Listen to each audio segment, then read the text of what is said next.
ਬਿਸਮਿਲ੍ਲਾਹਿਰਰਹਿਮਾਨਿਰਰਹੀਮ। ਅਸਲਾਮੁ ਅਲੈਕਮ। ਜੀ ਆਇਆਂ ਨੂੰ ਰੈਕਸ ਕਿਚਨ ਵਿੱਚ ਸਾਰੇ ਦੋਸਤਾਂ ਨੂੰ ਖੁਸ਼ ਆਮਦੀਦ। ਰੈਕਸ ਕਿਚਨ ਵਿੱਚ ਅੱਜ ਬਣੇਗਾ ਲਿੰਬੂ ਮਿਰਚ ਦਾ ਆਚਾਰ। ਲਿੰਬੂ ਦੇ ਨਾਲ ਅਸੀਂ ਹਰੀਆਂ ਮਿਰਚਾਂ ਦਾ ਆਚਾਰ ਪਾਵਾਂਗੇ। ਬਹੁਤ ਟੇਸਟੀ ਆਚਾਰ ਬਣਦਾ ਹੈ ਅਤੇ ਆਚਾਰ ਪਾਉਣ ਦਾ ਤਰੀਕਾ ਵੀ ਬਹੁਤ ਆਸਾਨ ਹੈ। ਤੁਸੀਂ ਦੇਖਿਆ ਹੋਵੇਗਾ ਕਿ ਮੇਰੀ ਸਾਰੀ ਵੀਡੀਓ ਦੇ ਵਿੱਚ ਬਹੁਤ ਆਸਾਨ ਤਰੀਕੇ ਨਾਲ ਚੀਜ਼ਾਂ ਬਣਾਈਆਂ ਜਾਂਦੀਆਂ। ਆਚਾਰ ਵੀ ਮੈਂ ਬਹੁਤ ਆਸਾਨ ਤਰੀਕੇ ਨਾਲ ਤੁਹਾਨੂੰ ਦੱਸਾਂਗਾ ਕਿ ਕਿਸ ਤਰ੍ਹਾਂ ਪਾਉਣਾ ਹੈ। बड़ी आसान रेसिपी है और बड़ी परफेक्ट रेसिपी है। इंशाल्लाह इस रेसिपी ਦੇ ਨਾਲ ਤੁਸੀਂ ਅਚਾਰ ਪਾਓਗੇ ਤੇ ਸਾਲ ਹਰ ਸਾਲ ਖਰਾਬ ਨਹੀਂ ਹੋਏਗਾ। ਤੇ ਚਲੋ ਸ਼ੁਰੂ ਕਰੀਏ। ਸਭ ਤੋਂ ਪਹਿਲੇ ਤੁਸੀਂ ਨਿੰਬੂ ਲੈ ਲੈਣੇ, ਉਹਨੂੰ ਅੱਛੀ ਤਰ੍ਹਾਂ ਧੋ ਕੇ ਸਾਫ਼ ਕਰ ਲੈਣਾ, ਖੁਸ਼ਕ ਕਰ ਲੈਣਾ, ਨਮੀ ਨਾ ਹੋਵੇ ਬਿਲਕੁਲ। ਔਰ ਉਹਨੂੰ ਸੈਂਟਰ ਦੇ ਵਿੱਚੋਂ ਦੋ ਦੋ ਪੀਸ ਕਰ ਲੈਣੇ।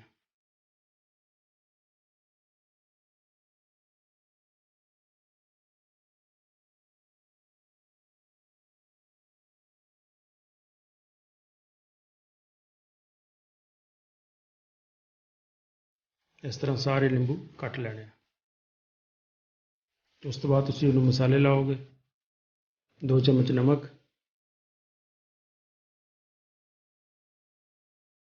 2 ਚਮਚ ਸੁਰਖ ਮਿਰਚ, 1 ਚਮਚ ਮੇਥੇ, 1 ਚਮਚ ਸੌਂਫ, 1 ਚਮਚ ਕਲਵੰਜੀ ਦੀ ਪਾ ਕੇ ਅੱਛੀ ਤਰ੍ਹਾਂ ਮਿਕਸ ਕਰਕੇ ਇਹਨੂੰ 1-2 ਘੰਟੇ ਵਾਸਤੇ ਰੱਖ ਦਿਓ।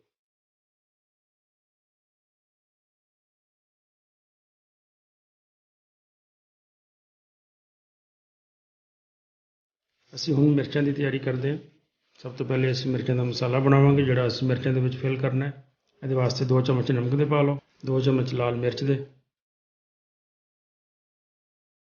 ਤੇ 2 ਚਮਚ ਅਜਵਾਇਣ ਪਾ ਕੇ ਇਹਨੂੰ ਅੱਛੀ ਤਰ੍ਹਾਂ ਮਿਕਸ ਕਰ ਲਓ।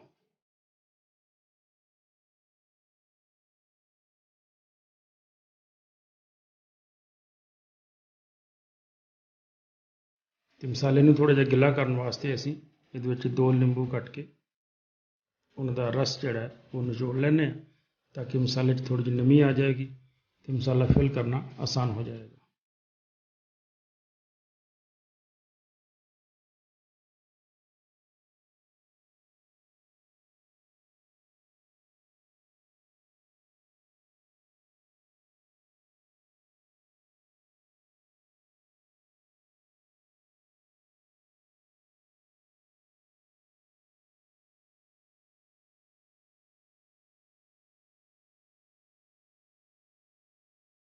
ਅਸੀਂ ਮਿਰਚਾਂ ਦੇ ਦਰਮਿਆਨ ਵਿੱਚ ਇਸ ਤਰ੍ਹਾਂ ਕੱਟ ਲਾ ਲੈਂਦੇ ਹਾਂ।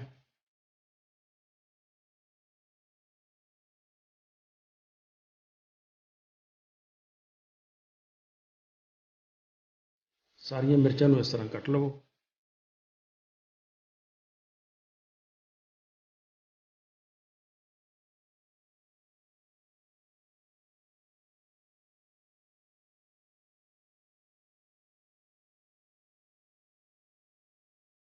ਕੱਟ ਕੇ ਤੇ ਜਿਹੜਾ ਮਸਾਲਾ ਅਸੀਂ ਤਿਆਰ ਕੀਤਾ ਹੈ ਉਹ ਅਸੀਂ ਇਹਦੇ ਵਿੱਚ ਫਿਲ ਕਰ ਲੈਂਦੇ ਹਾਂ।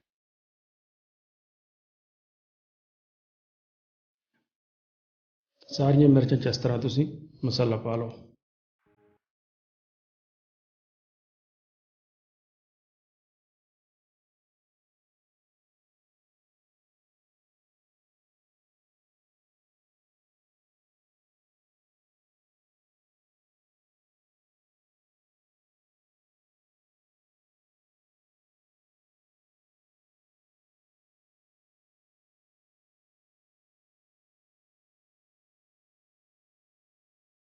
ਉਸ ਤੋਂ ਬਾਅਦ ਇਹ ਮਿਰਚਾਂ ਅਤੇ ਜਿਹੜਾ ਅਸੀਂ ਪਹਿਲੇ ਨਿੰਬੂ ਮਸਾਲੇ ਲਾ ਕੇ ਰੱਖੇ ਸੀ ਉਹਨਾਂ ਨੂੰ ਇੱਕ ਜਗ੍ਹਾ 'ਤੇ ਮਿਕਸ ਕਰ ਲਓ। ਅੱਛੀ ਤਰ੍ਹਾਂ ਹਿਲਾ ਕੇ ਮਿਕਸ ਕਰਕੇ ਅਤੇ ਤੁਸੀਂ ਇਹਨੂੰ 1 ਦਿਨ ਵਾਸਤੇ ਪਏ ਰਹਿਣ ਦਿਓ ਇਸ ਤਰ੍ਹਾਂ ਹੀ।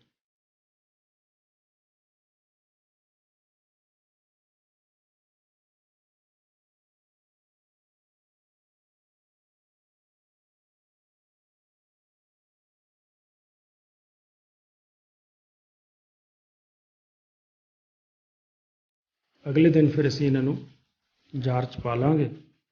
ਜਾਰ 'ਚ ਪਾ ਕੇ ਜਿਹਦੇ ਵਿੱਚ ਸਰੋਂ ਦਾ ਤੇਲ ਸ਼ਾਮਿਲ ਕਰਾਂਗੇ।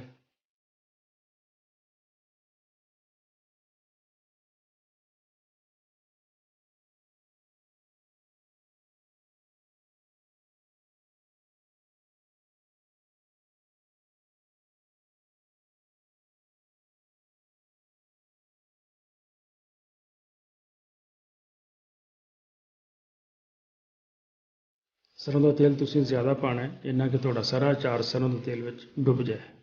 ਸਾਡਾ ਨਿੰਬੂ ਮਿਰਚ ਦਾ ਅਚਾਰ ਤਿਆਰ ਹੋ ਗਿਆ। ਇਹ ਤਕਰੀਬਨ 2 ਮਹੀਨੇ ਤੋਂ ਬਾਅਦ ਬਹੁਤ ਅੱਛਾ ਖਾਣ ਵਾਲਾ ਤਿਆਰ ਹੁੰਦਾ ਹੈ। ਵੈਸੇ ਤੁਸੀਂ ਉਹਨੂੰ ਹਫ਼ਤੇ ਬਾਅਦ ਵੀ ਖਾ ਸਕਦੇ ਹੋ, ਲੇਕਿਨ 2 ਮਹੀਨੇ ਤੋਂ ਬਾਅਦ ਸਹੀ ਮਾਅਨਿਆਂ ਦੇ ਵਿੱਚ ਨਿੰਬੂ ਦਾ ਅਚਾਰ ਖਾਣ ਵਾਲਾ ਬਣਦਾ। ਰੈਸਪੀ ਦੇਖਣ ਦਾ ਬਹੁਤ ਸ਼ੁਕਰੀਆ। ਦੋਸਤਾਂ ਨਾਲ ਸ਼ੇਅਰ ਕਰਿਓ, ਮੇਰੇ ਚੈਨਲ ਨੂੰ ਸਬਸਕ੍ਰਾਈਬ ਕਰ ਦਿਓ। ਅਸਲਾਮ ਵਾਲੇਕੁਮ।